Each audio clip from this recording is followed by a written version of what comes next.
Practical वगैरह कभी भी चेक करोगा। Yes sir. ठीक है, कोई नहीं, बाकी काम तो चलते रहेंगे। लेकिन मैंने पहले भी बोला कि तुम्हें बच्चा बोर्ड का ज्यादा इंपॉर्टेंस तो रहा नहीं, क्योंकि मार्क्स तुम्हारे लिए क्या इंपॉर्टेंस रखता है। तो मेन बच्चा आपको बोर्ड दीजिए, लेकिन साथ साथ बच्चा नीट का एग्जाम तो करना पड़ेगा। ठीक है, और मैंने आपको पिछले क्लास में सिखाया था बच्चा, जितने भी सेंट्रल यूनिवर्सिटी है ना, जितने भी सीयू यानी सेंट्रल यूनिवर्सिटी है, सबका अब मार्क्स बेसिस पे एडमिशन नहीं हो रहा है। उसके लिए आपको एडमिशन एमसीक्यू टेस्ट ही पास करना पड़ेगा, जो इस वीक में आने वाला है, नोटिफिकेशन आएगा। तो उम्मीद है बच्चा कि जिसे तुम्हें बॉटनी ऑनर्स करना है तो बॉटनी के क्वेश्चन आएंगे, जूलॉजी ऑनर्स करने हैं जूलॉजी के क्वेश्चन आएंगे, केमिस्ट्री ऑनर्स करना है, इन्वायरमेंटल साइंस करना है तो उसी से रिलेटेड क्वेश्चन। ठीक है, तो आपको बच्चा एमसीक्यू भी तो प्रैक्टिस करने हैं, और एमसीक्यू बनाने के लिए बच्चा आपको रटना नहीं है। एमसीक्यू बनाने के लिए आपको कॉन्सेप्ट आना चाहिए। अगर आपको कॉन्सेप्ट अच्छे से आ गया तो एमसीक्यू आसानी से सॉल्व हो जाते हैं। चलिए, तो हम लोग बायोटेक के फर्स्ट चैप्टर में थे, और जल्द से जल्द उसमें कुछ डिफिकल्ट पॉइंट थे, जल्द से जल्द खत्म करते हैं। तो बायोटेक में चलो सभी को अब बायोटेक का थोड़ा सा बचे, स्टार्टिंग वाला पार्ट तो समझ में आ गया था। अब हम लोगों को बायोटेक में कोहेन एंड बोयर का एक्सपेरिमेंट पूरा रखा। ठीक है, तो बायोटेक में क्या क्या करने थे, लॉजिकल सब ये आपको क्या बोला था, बायोटेक में आपको मेनली जो काम करना है, किसी भी सोर्स, सबसे पहले कि कोई सोर्स है, जैसे कि ये आपका सेल है, ये सोर्स है, इसके अंदर में ये बच्चा न्यूक्लियस है, और ये न्यूक्लियस के अंदर में ये डीएनए। तो सबसे पहले आपको इसी सोर्स से, जैसे कि हमारा सेल सोर्स है, वहां से डीएनए निकालिए। नहीं सर मुझे बैक्टीरिया से निकालना है, बैक्टीरिया से निकालिए। नहीं सर फंगस से निकालना है, तो किसी बच्चा सोर्स से, जो सेल है वो सोर्स है, वहां से आपको सेल को पहले डाइजेस्ट करना है, सेल को पहले डाइजेस्ट करना है, और डाइजेस्ट करने के बाद में यहां से आपको पहले डीएनए निकालना है। तो आपके एनसीईआरटी में पहला प्रोसेस दे रखा है, ये फर्स्ट प्रोसेस आपको पढ़ना है, आइसोलेशन ऑफ जेनेटिक मटेरियल। ये आपको सबसे फर्स्ट स्टेप अप्लाई करना है, आइसोलेशन ऑफ जीए मतलब बच्चा जेनेटिक मटेरियल।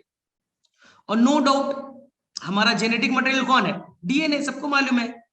सर हमारा जेनेटिक मटेरियल आरएनए भी हो सकता है क्या, नहीं बच्चा, आरएनए जेनेटिक मटेरियल केवल कुछ वायरसेस में होते हैं, कुछ वायरस में, जैसे कोरोना वायरस है, एचआईवी वायरस है, तो कुछ वायरसेस के केस में जेनेटिक मटेरियल कौन है, आरएनए।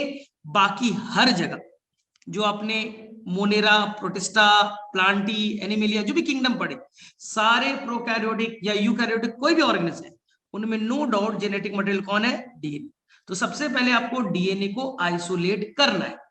तो ये आपका पहला एक पूरा पेज एनसीईआरटी में इस पे पूरी बातें की गई है, तो हम लोग डिटेल से करेंगे। सबसे पहले डीएनए निकालेंगे, जब डीएनए निकल जाएगा तो इस डीएनए को बच्चा आपको कट करना है।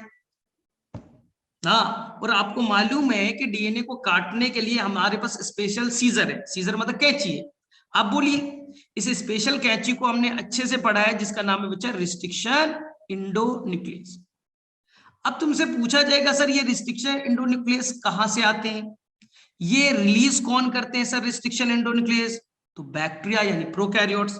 सर क्यों, अगर मैं पूछूं कि बैक्टीरिया रिस्ट्रिक्शन इंडोन्यूक्लियस या रिस्ट्रिक्शन एंजाइम बनाता है, तो सबसे पहला क्वेश्चन आएगा सर क्यों बनाता है, बैक्टीरिया को ऐसी क्या जरूरत पड़ गई, क्या बैक्टीरिया टाइम पास में बना रहा है, कोई तो फायदा होगा। आखिर बैक्टीरिया ने रिस्ट्रिक्शन इंडोन्यूक्लियस नाम का एंजाइम क्यों बनाया, और सबसे पहला रिस्ट्रिक्शन इंडोन्यूक्लियस कौन थे, किसने डिस्कवर्ड किया, सब आपको आता है बच्चा, कि अभी तक more than 900 restriction enzyme isolate किए जा चुके हैं, पढ़ा है। सबसे पहला कौन सा रिस्ट्रिक्शन एंजाइम था, हिंड2 थे, कुछ याद आ रहा है आप लोगों को, ठीक है। किसमें किया था, स्मिथ साहब ने किया था, हैमिल्टन स्मिथ साहब ने किया था, हम डिटेल कर लेंगे। तो रिस्ट्रिक्शन एंजाइम के बारे में हमें सेकेंड टॉपिक बहुत डिटेल से पढ़ना है ना। तो रिस्ट्रिक्शन एंजाइम क्या कर देगा, डीएनए को छोटे छोटे टुकड़ों में तोड़ देगा। सर डीएनए को कहां से कट मारेगा, तो डीएनए को स्पेसिफिक साइट से कट मारेगा। सर कहां, स्पेसिफिक साइट मतलब जहां पास उसका रिकॉग्निशन साइट होता है। हर एंजाइम का एक स्पेशल जगह होता है जहां से वो कट मारता है। जैसे आपने पढ़ा होगा बच्चा ई कोर 1 कुछ एंजाइम होते हैं, ई कोर 1 नाम सुने ना आपने, आपके एनसीईआरटी में है, जो डीएनए को वहीं से कट मारेगा जहां पर बच्चा ये सीक्वेंस होगा GATTC। तो जहां भी ये सीक्वेंस होंगे, क्योंकि डीएनए डबल स्टैंडर्ड होते हैं, इधर भी GATTC होगा, दोनों स्टैंड पे GATTC होंगे, जिसे आप पैलिंड्रोमिक भी कहते हैं, क्योंकि आप 5 से 3 पढ़िए पहले स्टैंड का, दूसरा स्टैंड भी पढ़िए बच्चा सेम आता है, तो वहां से कट मारेगा। हिंड 2 कहीं और से कट मारेगा, यानी हर एंजाइम स्पेशल जगह से कट कर देता है, जिससे डीएनए के हो गए ढेर सारे फ्रैगमेंट। अब इस हजारों फ्रैगमेंट में से इस हजारों फ्रैगमेंट को आपको अलग करना है। चलिए बताइए, यानी तीसरा टॉपिक हम क्या पढ़ने वाले हैं, इन फ्रैगमेंट को साइज के बेसिस पे सेपरेट करेंगे। जिस टॉपिक को थर्ड नंबर को एनसीईआरटी ने क्या बोला है पढ़ने के लिए, जेल इलेक्ट्रोफोरेसिस। हम जेल चलाएंगे और वहां से हम डीएनए को साइज के बेसिस पे सेपरेट करेंगे। सर क्या होता है जेल, पढ़ेंगे हम, बहुत डिटेल में जाएंगे जेल इलेक्ट्रोफोरेसिस के, कि जेल क्या है भाई, एगारोस कुछ जेल है, जेल मतलब ना सॉलिड है ना लिक्विड है, उनके बीच का है। फिर वहां पर हम लोग कुछ वेल बना देंगे, अब पूरा डिटेल में हम लोग पढ़ने वाले हैं, एनसीईआरटी में फिगर भी है। फिर डीएनए को हम लोग रन करेंगे, क्योंकि डीएनए पे निगेटिव चार्ज है, तो डीएनए यहाँ पर साइज के बेसिस पे अलग अलग बैंड्स के फॉर्म में अरेंज हो जाएंगे। फिर हम लोग क्या करेंगे सर, यहाँ पर डीएनए अलग अलग साइज के बेसिस पे सेपरेट हो गए। फिर हम लोग यहां से डीएनए को कट करेंगे, जिस जीन पे हमें एक्सपेरिमेंट करना है उस जीन को हम लोग यहां से काट करके निकालेंगे, डीएनए को आइसोलेट करेंगे। इस प्रोसेस को हम लोग क्या था बच्चा, इल्यूशन। क्या कहते थे, इल्यूशन, याद आ रहा है सभी को? Yes sir. क्या जेल पे डीएनए दिखता है? आप बोलिए नहीं सर, वो तो कलरलेस होते हैं, कोई कलर वलर नहीं होता सर डीएनए। इसलिए हम लोग डीएनए को देखने के लिए कुछ केमिकल भी यूज करते थे। एनीवन, किसी को याद है, बोलो किसी को याद है कि हम लोग कुछ कलर यूज करते थे, डाई यूज करते थे, याद करो, जिसका नाम था इथिडियम ब्रोमाइड। ये डीएनए से जाकर के अटैच हो जाएगा, और जब डीएनए से ये अटैच होंगे तब कौन सा लाइट डालेंगे, बोलो, सिंपल लाइट डालेंगे, इंफ्रारेड डालेंगे, यूवी लाइट डालेंगे, बोलो, तो कुछ अल्ट्रावायलेट रेज डालेंगे, तो ये बच्चा ऑरेंज कलर का लाइट इमिट करेगा, यानी ये जो दिखेंगे बच्चे कैसा दिखेगा, ऑरेंज कलर के दिखने लगेंगे। तो हमें जेल पे डीएनए देख सकते हैं, लेकिन इसके लिए रूल है कि कौन सा रेज डालना पड़ेगा, ठीक है, यूवी रेज। सर ऐसे क्यों होता है, हम पूरा डिटेल करने वाले ना। तो हमारे पास 3 टॉपिक है। सबसे पहले आपने सेल से डीएनए को निकालिए, यानी आइसोलेशन ऑफ डीएनए। फिर डीएनए को काटिए, यानी कि डीएनए को काटने के लिए क्या यूज करेंगे, रिस्ट्रिक्शन एंजाइम, ठीक है। फिर डीएनए के टुकड़े हो गए, सेपरेट कर देते हैं, जेल इलेक्ट्रोफोरेसिस। अब ये आपका डीएनए, मान लीजिए ये बच्चा, ये आपका डीएनए जिसपे आपको काम करना है, एक्सपेरिमेंट करना, ये डीएनए आइसोलेट हो गया। इसी को कहते हैं हम लोग जीन ऑफ इंटरेस्ट। इसी को क्या कहेंगे हम लोग, जीन ऑफ इंटरेस्ट। इसी जीन पे आपको काम करने का इंटरेस्ट है, इसी को हम लोग कहेंगे बच्चा लोग जीन ऑफ इंटरेस्ट ना। जैसे मान लीजिए आपका इंसुलिन जीन है, हम इसी पे काम कर रहे हैं। सर अब क्या करें, तो इस जीन को हमें डालना है बच्चा बैक्टीरिया के अंदर में, लेकिन मैंने बोला है कि आप डायरेक्टली इस जीन को डालिएगा तो काम नहीं करेगा। सर क्यों काम नहीं करेगा, क्योंकि अगर आपने इस जीन को लिया और यहां बच्चा डाल दिया, ये जीन को डाल दिया, इंसुलिन जीन डाल दिया, तो यहां अपने आप का रेप्लिकेशन कर ही नहीं पाएगा, क्योंकि इसमें अपने आप को रेप्लिकेट करने की ताकत नहीं है, अपना कॉपी बना नहीं पाएगा। तो इसका क्या होगा बच्चा, क्लोनिंग नहीं हो पाएगा, इसका नंबर बढ़ नहीं पाएंगे, यानी फंक्शन नहीं कर पाएंगे। इसलिए हम लोग ये गलती नहीं करेंगे। इसलिए हमें अगर बैक्टीरिया के अंदर में डालना है तो हम लोग ढूंढेंगे वेक्टर। किसे ढूंढेंगे बच्चा, वेक्टर। सर ये वेक्टर क्या होता है, आपने कुछ वर्ड बोला, वेक्टर क्या होता है? वेक्टर भी एक बच्चा डीएनए, वेक्टर भी बच्चा एक तरह का डीएनए है, जो आपके डीएनए को यहां तक ले जाएगा, आपके डीएनए को बैक्टीरिया तक ले जाएगा।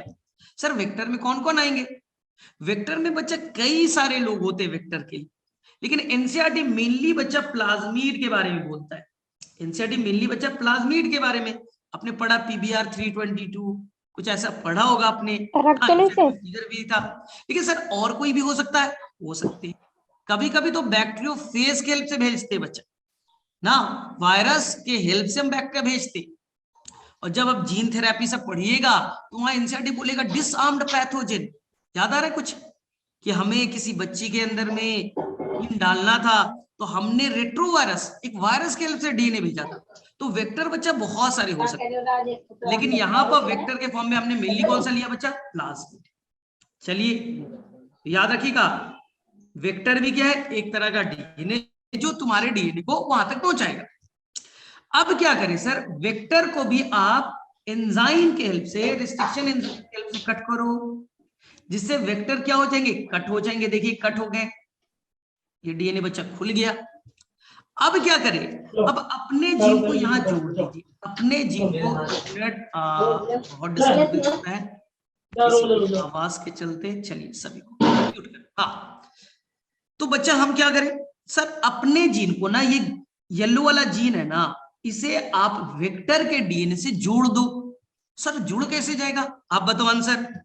आपका डीएनए येलो वाला, वेक्टर डीएनए रेड वाला, दोनों डीएनए को आपस में जोड़ दिया, यानी रेड वाले डीएनए को आपने येलो वाले के साथ जोड़ दिए। तो बताइए आपके डीएनए में कोई बाहरी डीएनए जुड़ गया बच्चा। बोलो एंजाइम का नाम, फटाफट बताओ सभी लोग, मैसेज करो। सर बहुत आसान सा एंजाइम है, हम सभी को याद है। चलो मैसेज करो सभी लोग, चलो फटाफट मैसेज करो, सबको याद है। बोलो कौन सा एंजाइम है। चलिए तो ये एंजाइम कौन सा है, बोलो फटाफट। DNA ligase. Answer is the DNA ligase. तो डीएनए लाइगेज के हेल्प से जोड़ देंगे। तो जोड़ने के बाद में अब देखिए ये वाला जो डीएनए बन गया है, क्या आपने एक अलग डीएनए बना लिया, आपने ह्यूमन बीइंग का डीएनए तुमने बैक्टीरिया के डीएनए से जोड़ दिया। तो इसी को कहते हैं हम लोग रिकॉम्बिनेंट। क्या कहते हैं बच्चा लोग, रिकॉम्बिनेंट डीएनए ना। इसी को आप कह सकते हैं बच्चा आर डीएनए, रिकॉम्बिनेंट डीएनए बन गए, क्योंकि आपने अपने डीएनए को बैक्टीरिया के डीएनए से जोड़ दिया। इसी को आप हाइब्रिड डीएनए भी कह सकते हैं, हाइब्रिड भी कह सकते हैं, क्योंकि अलग अलग बैक्टीरिया का डीएनए इंसान के डीएनए से जुड़ गया, अलग अलग ऑर्गेनिज्म के डीएनए जुड़ गए। इसी को आप नीट के क्वेश्चन बनाइएगा ना, तो एक वर्ड आएगा बच्चा, काइमेरिक डीएनए। काइमेरिक, सर ये क्या होता है, काइमेरिक क्या होता है, एक कहानी है बच्चा काइमेरा, जिसमें इंसान के धड़ तो होगा, उसका सर काट करके वहां पर बच्चा टाइगर वाइगर का, जानवर का लगा देते हैं। तो धड़ किसका है, बॉडी किसका है, इंसान का। सर किसका है, किसी एनिमल का है। क्या हाइब्रिड बन गए, तो वही बच्चा एक काइमेरा होता है। तो यहाँ पे एक वर्ड क्या बोल दिया बच्चा, काइमेरिक डीएनए। अब क्या करना है, रिकॉम्बिनेंट डीएनए को आपको भेजना है बैक्टीरिया के अंदर ना, बैक्टीरिया के अंदर भेजना है बच्चा। लेकिन आपके एनसीईआरटी ने क्या वर्ड यूज किया है, बैक्टीरिया ये बाहर के डीएनए को नहीं लेगा। क्यों, क्योंकि डीएनए मैक्रोमोलिक्यूल्स है, डीएनए तो बच्चा बड़ा होता है। और क्यों बैक्टीरिया लेगा, बैक्टीरिया इस डीएनए को नहीं लेगा क्योंकि साइज में बड़े हैं। और एनसीईआरटी ने क्या लिखा है बच्चा, ये हाइड्रोफिलिक है, चार्ज मॉलिक्यूल है, डीएनए पे नेगेटिव चार्ज है, हाइड्रोफिलिक है, हम नहीं लेंगे डीएनए को। अब बैक्टीरिया के अंदर डीएनए जा ही नहीं रहा है, तो सर क्या करें, आप बताओ। बैक्टीरिया इस डीएनए को लेने के लिए तैयार नहीं, क्यों, क्योंकि डीएनए बड़ा है, भारी है, और उस पर निगेटिव चार्ज है, वो इम्परमिएबल है, जाएगा नहीं। इसलिए हम लोग क्या करेंगे, इस बैक्टीरिया को तैयार करेंगे। इसी को कहते हैं हम लोग कॉम्पिटेंट ना, याद करो बच्चे लोग, कॉम्पिटेंट होस्ट फॉर्मेशन। यानी कि जहां आप डीएनए डाल रहे हो उसे कहेंगे होस्ट। तुम्हारे घर में कोई गेस्ट आता है तो तुम क्या हो जाएगा, होस्ट हो गए, और जो आने वाला वो गेस्ट है, तो डीएनए क्या है, गेस्ट है, और तुम क्या हो, होस्ट हो। तो ये बच्चा होस्ट अभी डीएनए लेने वाला नहीं था, हमने उसको तैयार किया। बताइए कॉम्पिटेंट होस्ट बनाने के लिए आप क्या करते हैं, एनीवन, कोई बच्चा बोले सर चॉकलेट दे देंगे, बोले मतलब बैक्टीरिया को चॉकलेट देंगे, नहीं, हम लोग यहाँ पर डाई वैलेंट केटायन डालेंगे, डाई वैलेंट केटायन डालेंगे। सर डाइवैलेंट केटायन में कौन सा डालिएगा, कैल्शियम, और कैल्शियम क्या करेगा, परमिबिलिटी को बढ़ा देगा, यानी कि यहाँ पर पोर क्रिएट कर देगा, छोटे छोटे पोर्स बना देगा, जिसके चलते अब डीएनए आसानी से जा सकता है। तो कॉम्पिटेंट कैसे बनाया, यानी कि वो आसानी से डीएनए ले सके। क्या डाला आपने, डाइवैलेंट केटायन डाल दिया। अब आप डीएनए को यहां अंदर इंसर्ट कीजिए। इस प्रोसेस को आप कहिएगा बच्चा ट्रांसफॉर्मेशन। नाम सुना है ना आपने ना, जो डीएनए है उसको बैक्टीरिया के अंदर डालना है, इस प्रोसेस को क्या कहेंगे, ट्रांसफॉर्मेशन। सर कैसे करेंगे सर ट्रांसफॉर्मेशन?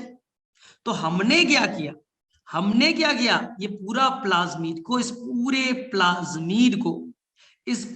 प्लाज्मिड को रिकॉम्बिनेंट डीएनए को हमने होस्ट के अंदर डाल दिया,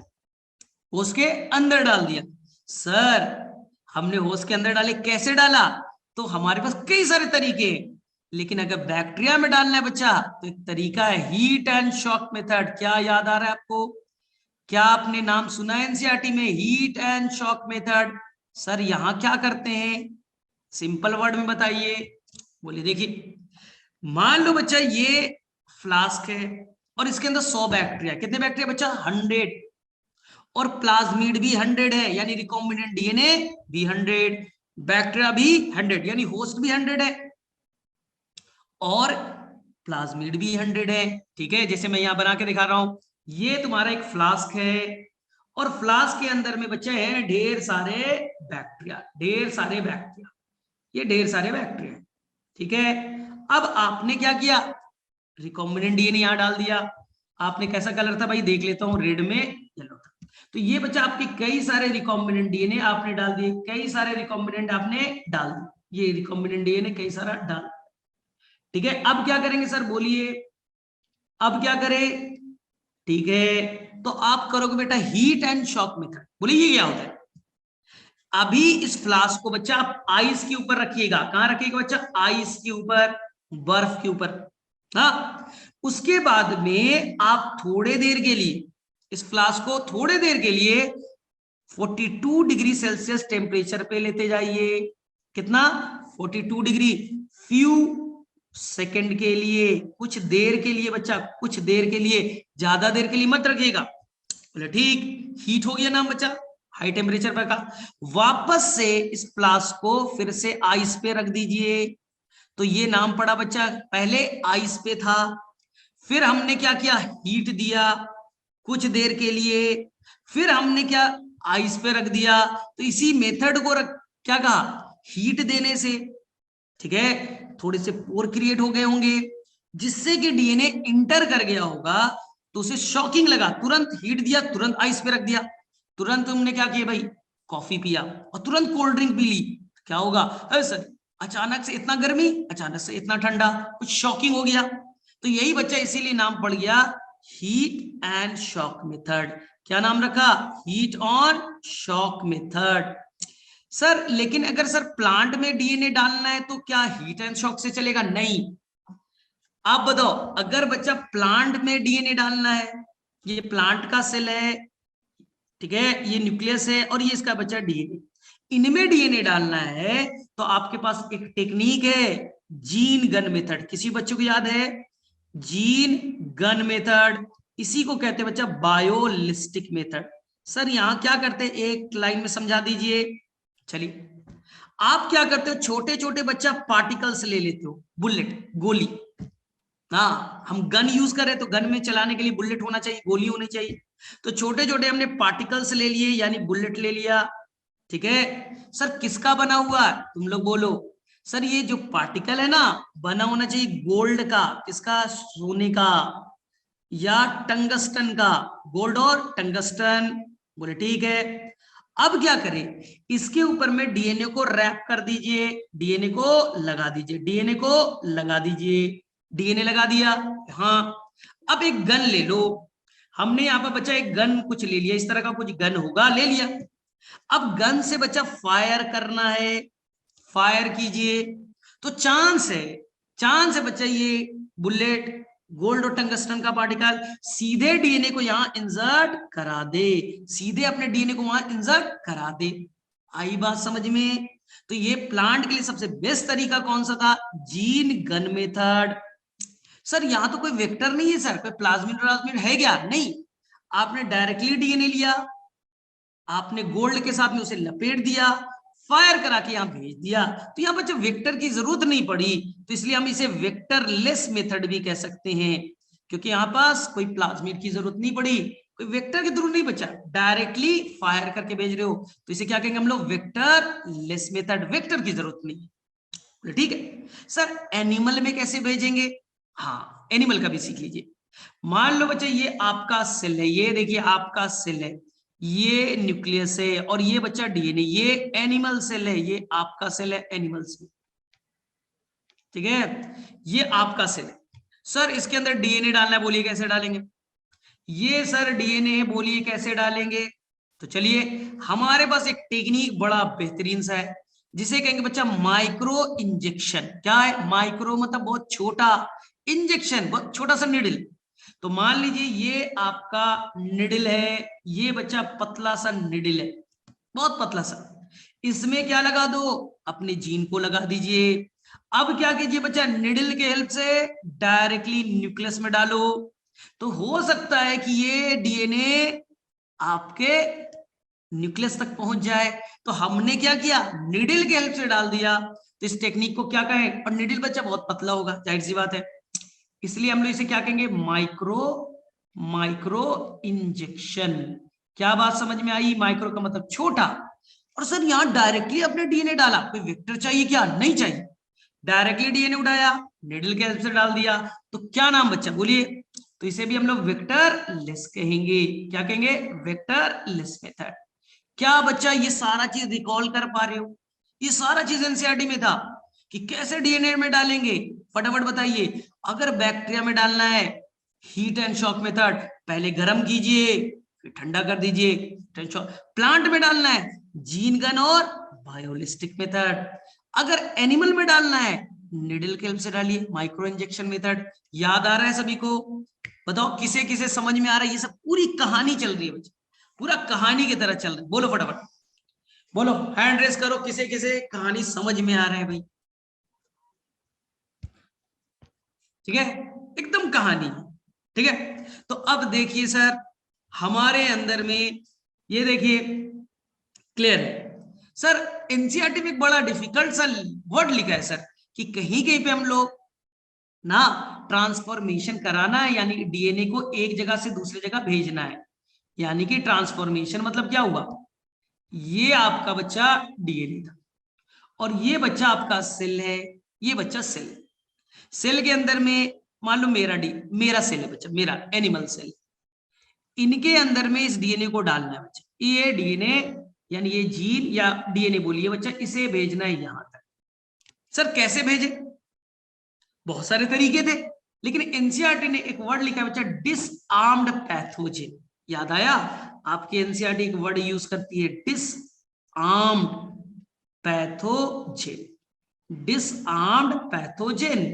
तो सर हम पैथोजेन मतलब जो बीमारी कॉज करता है, उसके हेल्प से भेजेंगे क्या? हाँ, हम वायरस के हेल्प से भेजने वाले बच्चा। वायरस क्या है हमारे लिए? नुकसानदेह। तो सर वो तो हमें बीमारी कॉज कर देगा, नहीं करेगा। क्यों? क्योंकि हमने उसके आर्म को बच्चा काट दिया, हमने डिस मतलब डिसआर्म, उसके आर्म को काट दिया ना। जैसे कि एक बच्चा कोई टेररिस्ट है, उसके पास गन है, अब गन है तो गन से फायर करेगा, अगर फायर करेगा बच्चा हमें नुकसान पहुंचेगा, तो हमने उस टेररिस्ट का क्या किया, गन छीन लिया।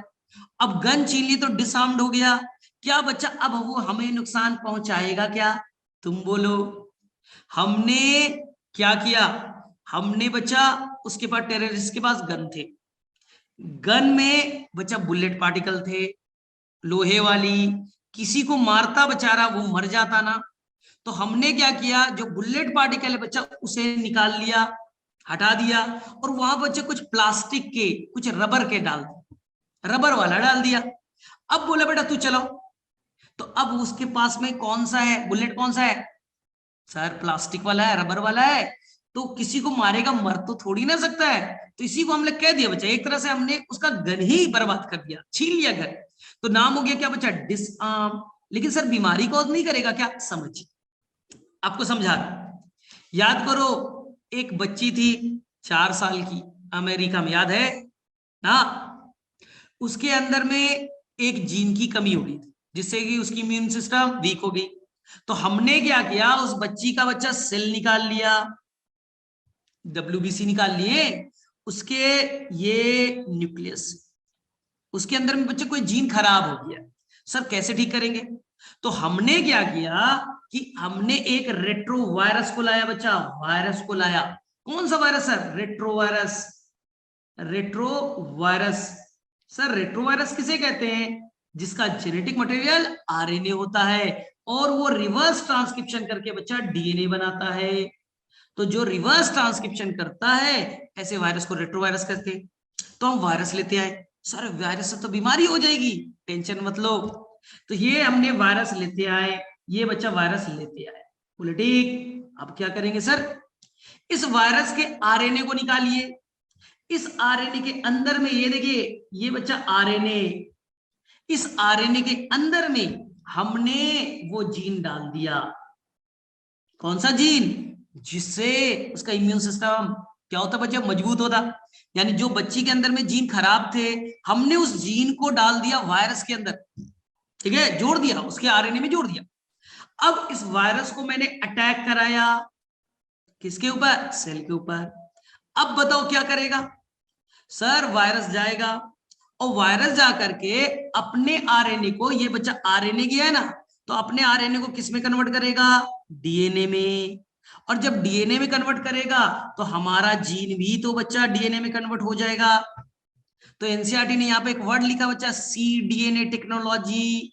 याद करो, cDNA क्या होता है सर? जो DNA रिवर्स ट्रांसक्रिप्शन से बने, RNA से जो DNA बनता है बच्चा, उसे cDNA कहते हैं। C मतलब सर कॉम्प्लीमेंट्री, C का मतलब बच्चा कॉम्प्लीमेंट्री। ये NCERT में बच्चा ऐसा वर्ड लिखा है cDNA, कहा? जीन थेरेपी में। ठीक सर, अब क्या होगा? RNA से DNA बन गए। ये बच्चा क्या करेगा? ये वायरस के पास ये गुण है, ये आपके DNA को कट मारेगा। ये आपके DNA को काट दिया और काटने के बाद में पूरे DNA को, इस पूरे DNA को यहां इंसर्ट कर दिया। या आपके DNA को काटा और अपना पूरा DNA बच्चा कहां डाल दिया? कहां डाल दिया? आपके मेन DNA में। सर तो हमें बीमारी नहीं हो जाएगा? नहीं होगा। बताओ क्यों नहीं होगा? क्योंकि हमने वायरस से अंदर से ऐसे जीन हटा लिए, हमने इस वायरस के अंदर से ऐसे जीन हटा लिए हैं जिससे बच्चा उसका मल्टीप्लीकेशन हो, वो नुकसान पहुंचा सके। हमने मान लो बच्चा इस वायरस के अंदर XYZ नाम का जीन था जिससे वो अपने आप को मल्टीप्लाई करता, अपना नंबर बढ़ाता। हमने वो XYZ जीन को तो हटा दिया ना। अगर ये जीन है ही नहीं तो वायरस तो मल्टीप्लाई करेगा नहीं, हमें नुकसान तो पहुंचाएगा नहीं, लेकिन हमारा DNA तो पहुंचा दिया। तो क्या ये पहले पैथोजन था, लेकिन हमने उसके आर्म को, उस जीन को हटा दिया, अब नुकसान नहीं पहुंचाएगा, लेकिन हमारा DNA तो पहुंचा दिया। तो क्या यहाँ पर ये वेक्टर की तरह काम कर रहा है? इसलिए आपकी NCERT कहती है कि ये वायरस भी बच्चा वेक्टर की तरह काम कर सकता है लेकिन नुकसान नहीं पहुंचाएगा। इसलिए वर्ड क्या यूज किया? Disarmed pathogen. क्या बात समझ में आई? बताओ किसे किसे ये चीज क्लियर हो गया? बहुत बच्चों को इसमें कंफ्यूजन होता है कि सर ये तो वायरस है, ये तो नुकसान पहुंचाएगा। नहीं पहुंचाएगा, क्योंकि हमने उसके आर्म को हटा दिया, जीन को हटा दिया, जिससे वो नुकसान पहुंचाता। क्लियर है? तो ये आपके बच्चे NCERT के ये सारे पॉइंट्स, ये NCERT के सारे पॉइंट्स यहां से क्लियर मैंने कर दिए। देख लीजिए, ये हमने सारे पॉइंट्स NCERT का यहां लिया और ये लगभग पॉइंट सारे क्लियर हो गए। ठीक है, तो यहां पास आप देख लीजिएगा, पढ़ लोगे ना, आ रहा है ना समझ में? हाँ देखिए, जीन बायोलिस्टिक मेथड सारा यहां दे रखा है।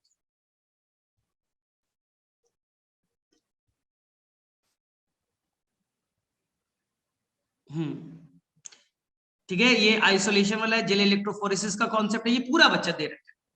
अब हम लोग आए जाए तो हमारे पास में अभी तक क्या हो चुका था कि आपने क्या किया? बैक्टीरिया के अंदर में, ये देखिए, आपने बैक्टीरिया के अंदर में रिकॉम्बिनेंट DNA ट्रांसफर कर, ठीक है, तो ये आपका रिकॉम्बिनेंट DNA आ गया, आ गए रिकॉम्बिनेंट DNA। सर अब क्या होगा? हाँ, अब ये रिकॉम्बिनेंट DNA अपने आप को मल्टीप्लाई कर सकता है। सर क्यों? क्योंकि इसके पास अपना ओरिजिन है रेप्लिकेट करने वाला, खुद अपने आप को रेप्लिकेट ये कर सकता है। तो देखिए एक बैक्टीरिया में एक रिकॉम्बिनेंट डीएनए थे, लेकिन धीरे धीरे क्या बच्चा नंबर बढ़ गया। देखिए अब ढेर सारे रिकॉम्बिनेंट डीएनए हो गए ना बैक्टीरिया में, एक थे, हो सकता है बच्चा 100 हो जाए, हो सकता बच्चा 100 हो जाए। सर क्यों? क्योंकि इसके पास अपना रेप्लिकेशन पावर है, खुद से रेप्लिकेट कर सकता है। बोले ठीक है। अब आपको मालूम है कि बैक्टीरिया 20 मिनट के बाद डबल हो जाता है, 1 से 2 बैक्टीरिया हो गए, देख लीजिए। फिर से ये बैक्टीरिया डबल हो जाएगा, यहां देखिए फिर से 2 बैक्टीरिया हो गए, फिर से ये बैक्टीरिया डबल हो जाएगा। तो धीरे धीरे बैक्टीरिया का नंबर बढ़ रहा है। लेकिन जब बैक्टीरिया का नंबर बढ़ रहा है तो धीरे धीरे आपके जो प्लाज्मिड है यानी रिकॉम्बिनेंट डीएनए है, क्या उनका भी नंबर बढ़ रहा है? देख लीजिए क्या बच्चा उनके नंबर बढ़ते जा रहे हैं? हाँ सर, देखिए ना हमारे पास एक रिकॉम्बिनेंट डीएनए था, धीरे धीरे रिकॉम्बिनेंट डीएनए का नंबर क्या हो रहा है? बढ़ रहा है। तो अब मुझे बताओ तुम्हारे पास में ये येलो वाले जीन कितने थे? सर हमारे पास येलो वाले जीन तो एक ही थे, येलो वाला जीन जिसे हमने कहा जीन ऑफ इंटरेस्ट, ये तो सर एक ही थे ना। अब बताओ कितने? 2 यहां है, 2 यहां है, 2 यहां है, 2 यहां है। सर अब 8 हो गए। फिर से बैक्टीरिया मल्टीप्लाई करेगा, उसके अंदर प्लाज्मिड का नंबर फिर से बढ़ते जाएगा। तो हो सकता है बच्चा ये 1000 बन जाए, 1 लाख कॉपी बन जाए।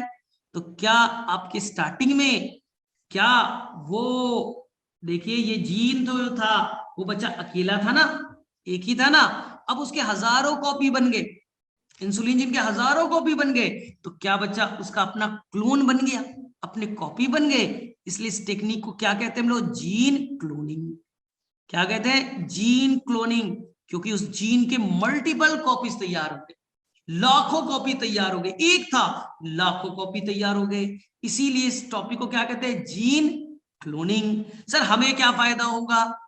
हाँ सर हमें क्या फायदा हुआ? अब सोचो तुम्हारे पास में बच्चा लाखों बैक्टीरिया है, हर बैक्टीरिया में बच्चा इंसुलिन जीन है। तो हर बैक्टीरिया क्या इंसुलिन हार्मोन बनाएगा? क्या बच्चा इंसुलिन हार्मोन बनाएगा? तो हर बैक्टीरिया क्या बना रहा है? इंसुलिन हार्मोन बना रहा है। तो हर बैक्टीरिया भी इंसुलिन हार्मोन बना रहा है, लाखों बैक्टीरिया, हर बैक्टीरिया एक इंसुलिन हार्मोन बनाएगा। तो 1 लाख इंसुलिन प्रोटीन तो बनेंगे, हार्मोन तो बनेंगे भाई, समझा?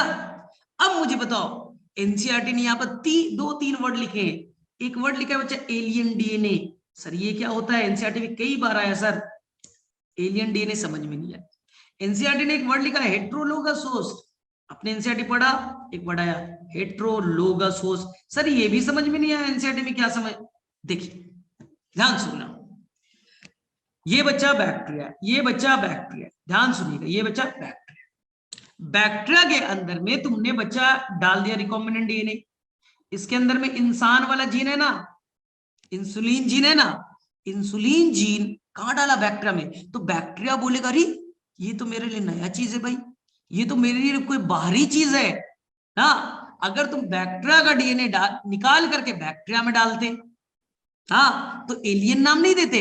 लेकिन बैक्टीरिया के लिए तो ये अजूबा हो गया, कोई फॉरेनर हो गया ना, कोई दूसरे प्लेनेट का एक तरह का हो गया। इसलिए एनसीईआरटी ने क्या वर्ड यूज किया?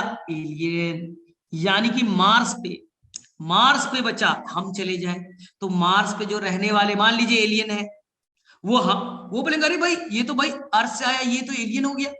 मार्स से कोई आ जाए, देखा है मूवी ऋतिक रोशन वाली, हाँ जादू मूवी, कौन सा था, कोई मिल गया, तो उसमें क्या होता है दूसरे प्लेनेट से लगता है कोई आ गया, तो हम क्या बोलते हैं? एलियन आया है। तो भाई किसी बाहरी जीन, इंसान का जीन तुमने कहां डाल दिया? बैक्टीरिया में। तो बैक्टीरिया के लिए तो ये फॉरेनर हो गया, ये एलियन हो गया। चलिए भाई अब बताइए, इंसुलिन जीन बोलेगा यार मुझे तो बैक्टीरिया में डाल दिया है। तो बैक्टीरिया उसके लिए बच्चा कैसा होस्ट हुआ? तुमने अपना जीन बैक्टीरिया में डाला, तो तुम्हारा जीन बोलेगा यार ये तो कहां डाल दिया भाई, ये तो डिफरेंट होस्ट है, ये तो प्रोकैरियोट है। तो इसे हम लोग कहेंगे बच्चा हेट्रोलोगस होस्ट। आई बात समझ में? अगर तुमने इंसान का जीन लिया और बच्चे को इंसान में डाल दिया, एनिमल का जीन एनिमल में डाला, तो बच्चा होमोलोगस होस्ट होता। लेकिन तुमने एक इंसान का जीन कहां डाला? बैक्टीरिया में, तो उस जीन के लिए क्या हो गया बच्चा? Host, heterologous host. आई बात समझ में? तो अब रिकॉम्बिनेंट डीएनए क्या बनाएगा? सर रिकॉम्बिनेंट डीएनए, डीएनए से आरएनए बनेंगे, आरएनए से प्रोटीन बनेंगे। तो ये जो प्रोटीन बना बच्चा, इंसुलिन हार्मोन जो बना ना, इसी को आपके एनसीईआरटी बच्चा रिकॉम्बिनेंट प्रोटीन कहेगी। क्या कहेगी? रिकॉम्बिनेंट प्रोटीन कहेगी। क्या ऐसे वर्ड्स क्लियर हो रहे? एनसीईआरटी जब पढ़ते थे तो कंफ्यूजन होता था कि सर एलियन डीएनए कौन है, सर हेट्रोलोगस होस्ट कौन है, सर रिकॉम्बिनेंट प्रोटीन कौन है। अरे रिकॉम्बिनेंट डीएनए ने जो प्रोटीन बनाया रिकॉम्बिनेंट प्रोटीन हो जाएगा। क्या वर्ड सब क्लियर हो रहे हैं? बताओ फटाफट, फटाफट बताओ। ये सब वर्ड्स एनसीईआरटी के ही थे ना? चलो क्लियर है सभी को? अब देखो, अब बताओ तुम्हारी ये रिकॉम्बिनेंट डीएनए, तुम्हारी ये रिकॉम्बिनेंट डीएनए कितने बैक्टीरिया में गए? 1,00,000 बैक्टीरिया में। कितने हार्मोन बने? 1,00,000 इंसुलिन हार्मोन बन गया। सर ये तो बहुत कम है, हमें तो सर करोड़ों करोड़ों मिलियन ट्रिलियन में इंसुलिन हार्मोन चाहिए। हमें तो सर 1,000 लीटर इंसुलिन हार्मोन चाहिए सर। और आपने तो सर कुछ एमएल बनाया, फ्लास्क में कितना बनेगा सोचो, ये छोटा सा फ्लास्क, तो इस फ्लास्क के अंदर में, इस फ्लास्क के अंदर में कितना इंसुलिन हार्मोन बनेगा? सर बहुत कम बनेंगे। तो क्या हम बैक्टीरिया को लार्ज स्केल में ग्रो करें? क्या बैक्टीरिया को हम लार्ज स्केल में बड़े फ्लास्क में ग्रो करें? सर हाँ। कितने बड़े फ्लास्क में? हजारों लीटर वाले में ग्रो करें। इसी का नाम है बायोरिएक्टर। यानी कि अब हमें बैक्टीरिया को बड़े स्केल में ग्रो करना है, तो हमने बड़ा सा वेसल ले लिया, जिसे आपकी एनसीईआरटी बच्चा कहेगी बायोरिएक्टर। आई बात समझ में? अब यहां कितने लीटर का है? अरे 100 to 1000 लीटर है भाई, बहुत बड़ा है, कैपेसिटी बहुत ज्यादा। सर क्या करेंगे यहां? पहले इस बायोरिएक्टर को पूरी तरह से सफाई कर लो, कंटामिनेशन फ्री कर दो भाई, पूरी तरह से सफाई। ठीक है, अब क्या कर दे, यहां पास आप कुछ इस तरह का मोटर सिस्टम लगा दीजिए। सर क्यों? क्योंकि यहां पर अभी मीडियम डालिएगा। मीडियम मतलब बच्चा न्यूट्रिएंट, न्यूट्रिएंट। आप बैक्टीरिया को ग्रो करोगे तो खाने वाने के लिए चीज दोगे कि बिना खाए हुए ग्रो करा दो? न्यूट्रिएंट डाल दिया। सर न्यूट्रिएंट में क्या डालेंगे? विटामिन डाल दीजिए, प्रोटीन डाल दीजिए, जो बैक्टीरिया को पसंद है वो डाल दीजिए। लेकिन सर न्यूट्रिएंट जब डालेंगे तो घुलेगा कैसे, सॉल्युबलाइज कैसे होगा? तो सॉल्युबलाइज करने के लिए यहां पास हमें मोटर सिस्टम में फैन लगा देते हैं। फैन लग जाता है, फैन मतलब पंखा है भाई। तो मोटर सिस्टम ये घूमेगा, जब घूमेंगे तो फैन भी घूमेंगे, घूमेंगे तो ये क्या काम करेगा? मिक्सिंग का काम करेगा। जितने भी न्यूट्रिएंट डाल रहे हो सभी को मिक्स भी तो करना है। हाँ, लेकिन एक गड़बड़ है भाई, जब मिक्सिंग होता है ना तो बहुत सारे झाग बन जाते हैं। झाग मतलब फोम, और फोम अगर चारों तरफ से बन गया तो ऑक्सीजन का सप्लाई जब बाहर से करेंगे तो रुक जाएगा। तो सर क्या करें? तो हमने यहां पास एक और मोटर सिस्टम से एक और फैन लगा दिया। बोले ये क्यों करेगा? ये जब घूमेगा तो ये क्या करेगा? फोम को हटाएगा। फोम ब्रेकर, एनसीईआरटी में वर्ड क्या देखिएगा? फोम ब्रेकर है। फोम को हटाएगा। फोम जब हट जाएंगे तो आसानी से ऑक्सीजन यहां डिसॉल्व होने लगेंगे, आसानी से ऑक्सीजन डिसॉल्व होने लगेगा। तो आपने प्रॉपर अरेंजमेंट किया, ऑक्सीजन पूरी तरह से घुल रहे, प्रॉपर न्यूट्रिएंट है, प्रॉपर सब कुछ डाल दो। अब यहां पर सब बैक्टीरिया डाल दीजिए। अब यहां पर आप जब बैक्टीरिया डालोगे तो क्या बैक्टीरिया का लार्ज स्केल में ग्रो होगा? ये मान ली व्हाइट कलर का बैक्टीरिया, तो क्या धीरे धीरे बैक्टीरिया का लार्ज स्केल में ग्रोथ होगा? तो बैक्टीरिया का लार्ज स्केल में ग्रोथ हो रहा है, बैक्टीरिया लार्ज स्केल में ग्रो करते जा रहा है। देखिए बैक्टीरिया लार्ज स्केल में ग्रो कर रहा है। अब बैक्टीरिया अगर लार्ज स्केल में ग्रो करेगा, कई दिनों तक ग्रो कराते जाइए, तो बैक्टीरिया का लार्ज स्केल में ग्रोथ हो रहा है। हर बैक्टीरिया के अंदर में क्या है? डीएनए है। क्या बनेंगे? आरएनए। आरएनए से क्या बनेंगे? प्रोटीन। तो यानी ढेर सारे आपके रिकॉम्बिनेंट प्रोटीन बन रहे हैं, ढेर सारे रिकॉम्बिनेंट प्रोटीन बन रहे हैं। अब सोचिए बैक्टीरिया लार्ज स्केल में ग्रोथ भी कर रहा है, प्रॉपर टेम्परेचर, प्रॉपर पीएच भी है।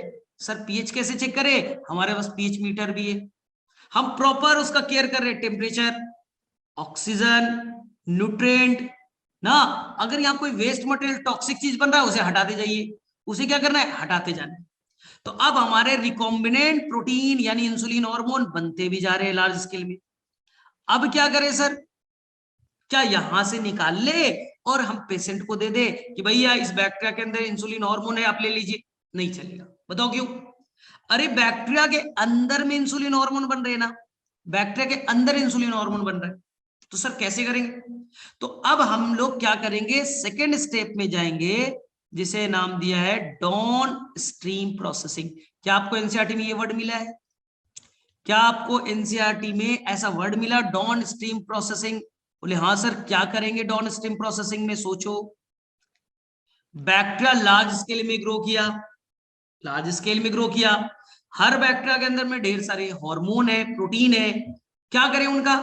तो सबसे पहले आप डाउन स्ट्रीम प्रोसेसिंग के नाम पे अब ये बायोरिएक्टर को बंद कीजिए, उनमें से बैक्टीरिया को निकालिए, बैक्टीरिया को निकालिए, बैक्टीरिया को किल करके उनमें से बचा वो प्रोटीन को आइसोलेट कीजिए।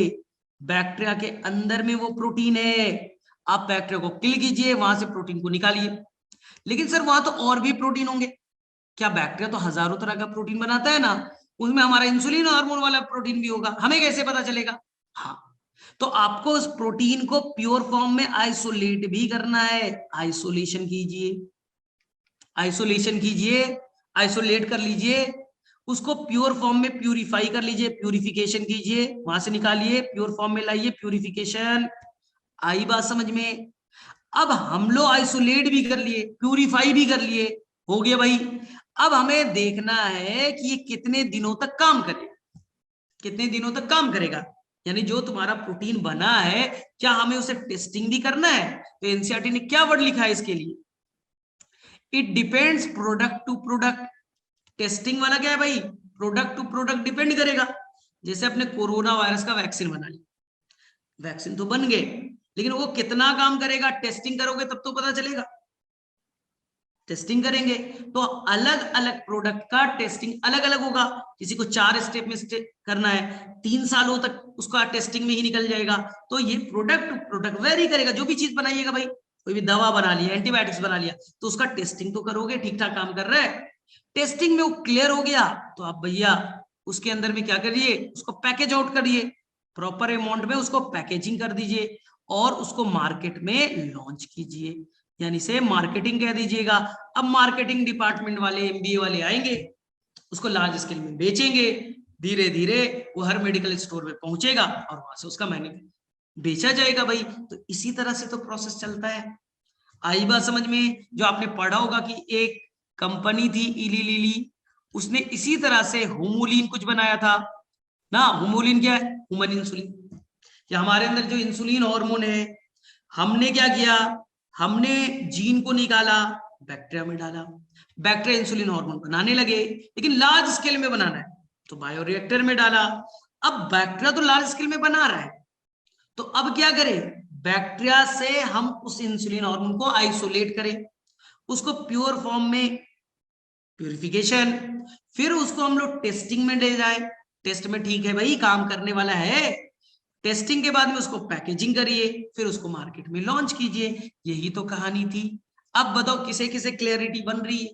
बोलो फटाफट,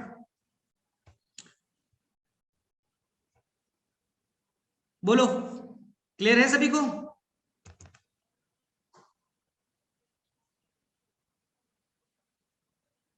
ठीक है, आ रहा है समझ में? तो अब बताओ, अब मैं कुछ नहीं पढ़ा रहा, अब मुझे बताइए, रिवाइज करते, बताओ स्टेप कौन कौन से थे। यानी तुम एक कहानी के फॉर्म में समझो, रटो मत चैप्टर को, तुम्हें एक कहानी के फॉर्म में समझना था। तो सबसे पहले स्टेप तुमने क्या किया, बोलो? सर सबसे पहले हमने डीएनए को आइसोलेट किया, सबसे पहले हमने डीएनए को आइसोलेट किया, आइसोलेशन ऑफ डीएनए। यही एनसीईआरटी का टॉपिक था बच्चा, आइसोलेशन ऑफ जेनेटिक मटेरियल या आइसोलेशन ऑफ डीएनए। सबसे पहले आपने डीएनए को निकाला, आई गई बात समझ में? अब जब डीएनए निकाल लिया तो डीएनए तो बच्चा इतने बड़े हैं, तो इस डीएनए को आप छोटे छोटे पार्ट्स में कट कीजिएगा। तो हमने सेकेंड स्टेप में क्या किया, रिस्ट्रिक्शन एंडोन्यूक्लियस के हेल्प से हमने फ्रैगमेंट ऑफ डीएनए बनाए। तो सेकेंड स्टेप में क्या बनाया, बोलो? Fragment of DNA. हमने डीएनए के छोटे छोटे टुकड़े बना दिए रिस्ट्रिक्शन एंजाइम से। तीसरा स्टेप बोलो? सर फ्रैगमेंट को अलग अलग करेंगे, तो बताइए कौन सा स्टेप चलाएंगे, बोलो? Gel electrophoresis. हमने क्या किया, जेल इलेक्ट्रोफोरेसिस टेक्निक से जेल चलाया। अब जब जेल पे डीएनए चल लिए तो हमने वहां से जेल से डीएनए को आइसोलेट किया, जिसे हमने क्या कहा था, बोलो, प्रोसेस इल्यूशन। इल्यूशन में क्या करते हैं, हम जेल को क्या करते हैं, कट करते हैं, और कट करके डीएनए को बाहर निकाल लेते हैं। आ गई बात समझ में? सर अब क्या करेंगे, बोलो। अब हमें चाहिए डीएनए को भेजने के लिए कोई वेक्टर। वेक्टर बहुत तरह के हो सकते हैं, ठीक है, और कभी कभी तो हम बिना वेक्टर का भेज सकते हैं, लेकिन डायरेक्टली न्यूक्लियस में जाना चाहिए, ठीक है। तो हमें वेक्टर की जरूरत है। अब हमने क्या किया, वेक्टर को कट किया और उसके अंदर में अपने डीएनए को जोड़ा। बोलिए इस प्रोसेस को क्या कहेंगे, 6 नंबर को, लाइगेशन। यानी कि हमने अपने डीएनए को वेक्टर के डीएनए से जोड़ दिया। कौन से एंजाइम के हेल्प से, लाइगेज के हेल्प से। आ गई बात समझ में? क्लियर है? अब बताइए 7th नंबर स्टेप क्या होना चाहिए। सर हमारा रिकॉम्बिनेंट डीएनए बन गया, अरे होस्ट के अंदर होस्ट तैयार है, तो अब हम लोग क्या करेंगे, होस्ट को पहले प्रिपेयर करेंगे। तो इसी को क्या कहा एनसीईआरटी ने, कॉम्पिटेंट। कॉम्पिटेंट, हम होस्ट को पहले तैयार करेंगे, तो इसी को एनसीईआरटी ने क्या कहा, competent host formation. Sir host कौन हो सकता है, होस्ट सर केवल बैक्टीरिया हो सकते हैं? नहीं बच्चे, कभी कभी होस्ट तो एनिमल का सेल भी हो सकता है, कभी कभी तो हम डीएनए प्लांट में डालते हैं, कभी कभी तो हम फंगस में डालते हैं, कभी बैक्टीरिया में डालते हैं। तो ये होस्ट तो कोई भी हो सकता है, लेकिन यहां पर हम लोग बैक्टीरिया में डाल रहे थे, यहां पर हम लोग कहां डाल रहे थे, बैक्टीरिया में। चलो बताओ, कॉम्पिटेंट बनाने के लिए हम लोग कौन सा केटायन यूज करेंगे, बोलो। कॉम्पिटेंट बनाने के लिए हम लोग कौन सा केटायन यूज करेंगे?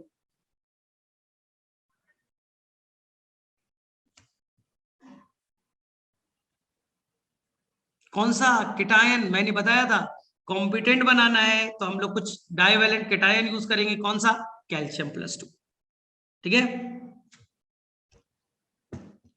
अब ये कॉम्पिटेंट बन गया, उसके अंदर में हम ट्रांसफॉर्म करेंगे, डालेंगे। इस प्रोसेस का नाम ट्रांसफॉर्मेशन, प्रोसेस का नाम ट्रांसफॉर्मेशन। अब बताओ, ट्रांसफॉर्मेशन का मैंने कुछ टेक्निक बताया है अलग अलग केस में। अगर ये बैक्टीरिया है, बैक्टीरिया के अंदर में डीएनए डालना है, तो यहां पर टेक्निक कौन सा है, बोलो, हीट एंड शॉक मेथड, समझाया था। अगर ये प्लांट के अंदर डालना है, अगर ये प्लांट के अंदर डालना है तो बोलो कौन सा टेक्निक यूज करेंगे, बोलो आंसर। अगर ये प्लांट के अंदर डालना है तो बोलो कौन सा यूज करेंगे, जीन गन या बायोलिस्टिक मेथड। तो वहां पर जो हम बुलेट पार्टिकल लेंगे वो बोलो किसका बना होगा, जो बुलेट पार्टिकल लेंगे वो बोलो किसका बना होगा, गोल्ड और टंगस्टन का। आगे बात समझ में? चलिए, एनिमल सेल में हमें भेजने के लिए कौन सा मेथड यूज करेंगे, बोलो। एनिमल सेल में हम निडल के हेल्प से भेजेंगे, निडल के हेल्प से भेजेंगे, तो इसे क्या कहेंगे, माइक्रो इंजेक्शन। क्या कहेंगे, माइक्रो इंजेक्शन। और कभी कभी तो हम पैथोजेन के हेल्प से भेज देते, तो इसी को एनसीईआरटी ने क्या कहा है, डिसआर्म। डिसआर्म पैथोजेन, हम कभी कभी पैथोजेन के हेल्प से भेज देते हैं अपने डीएनए को। जैसे एक प्लांट के अंदर डीएनए अगर भेजना है बच्चा, याद करो, तो वहां एक बैक्टीरिया का यूज करते थे जो बीमारी कॉज करता है, वो ट्यूमर कॉज कर देता है ना, कैंसर कॉज करता है प्लांट में, एग्रोबैक्टीरियम टूमिफेसियंस। याद आया किसी को? एक बैक्टीरिया एग्रोबैक्टीरियम टूमिफेसियंस प्लांट पे अटैक करता है, बीमारी कॉज करता है, लेकिन हम उसे यूज करके अपने डीएनए को भेज देंगे और उससे बीमारी भी नहीं होगा। क्यों? क्योंकि उसके आर्म को मैंने काट दिया, वहां वो बीमारी कॉज नहीं करेगा, लेकिन डीएनए को भेज देगा। तो इसी को क्या कहेंगे बच्चा, डिसआर्म पैथोजेन। यहां 2 एग्जांपल याद रखिएगा, एनिमल में भेजना है तो रेट्रोवायरस, प्लांट में भेजना है तो कौन सा यूज करेंगे, एग्रोबैक्टीरियम टूमिफेसियंस, जिसके अंदर कुछ टीआई प्लाज्मिड का कॉन्सेप्ट था, ठीक है। अब देखिए आपने डीएनए भेज दिया, अच्छी बात, अब इसे लार्ज स्केल में ग्रो कीजिए, लार्ज स्केल में ग्रो कीजिए। क्या हम फ्लास्क लेवल पे ग्रो करके काम कर सकते हैं, क्या हम फ्लास्क लेवल पे ग्रो करके काम कर सकते हैं, क्या नहीं।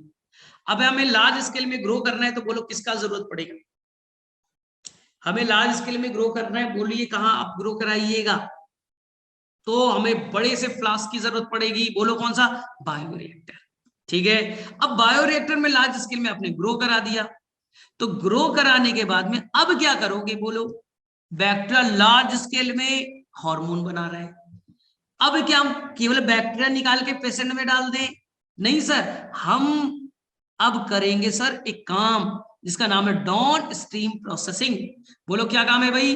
डाउन स्ट्रीम प्रोसेसिंग, जिसमें हम बैक्टीरिया से प्रोटीन निकालेंगे, आइसोलेशन, फिर उसे प्योर फॉर्म में लाएंगे, प्यूरिफिकेशन, फिर हम लोग उसका टेस्टिंग से गुजारेंगे ना, फिर पैकेजिंग करेंगे और फिर हम मार्केट में उसे लॉन्च करेंगे।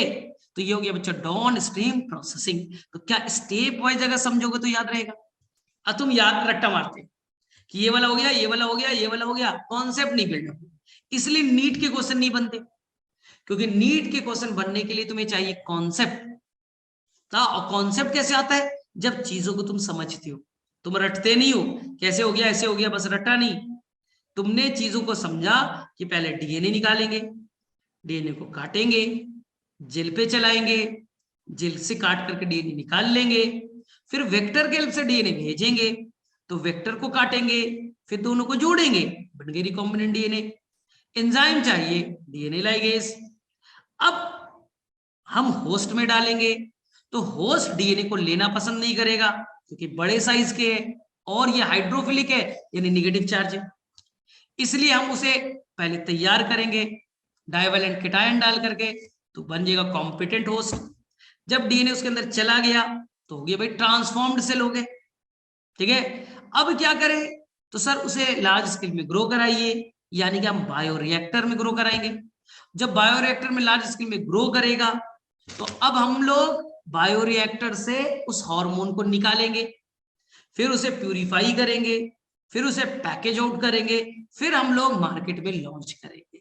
अब बताओ किसे किसे कहानी के फॉर्म में याद हुआ? एनसीईआरटी की भाषा में नहीं बच्चा, अब एनसीईआरटी में डिटेल में पढ़ना होता है।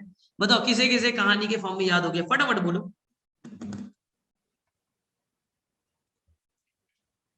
चलिए बोलिए बोलिए बोलिए, अब टाइम हो भी गया है, याद हो गया सभी को?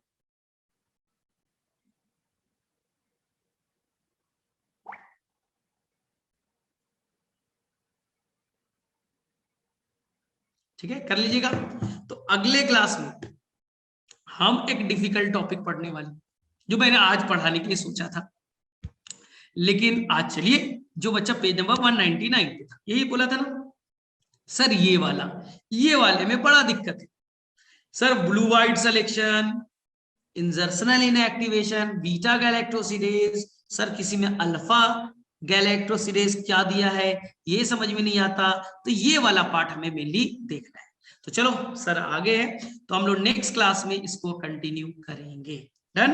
चलो, तो नेक्स्ट क्लास में हम लोग मिलेंगे, इसे आगे कंटिन्यू करेंगे।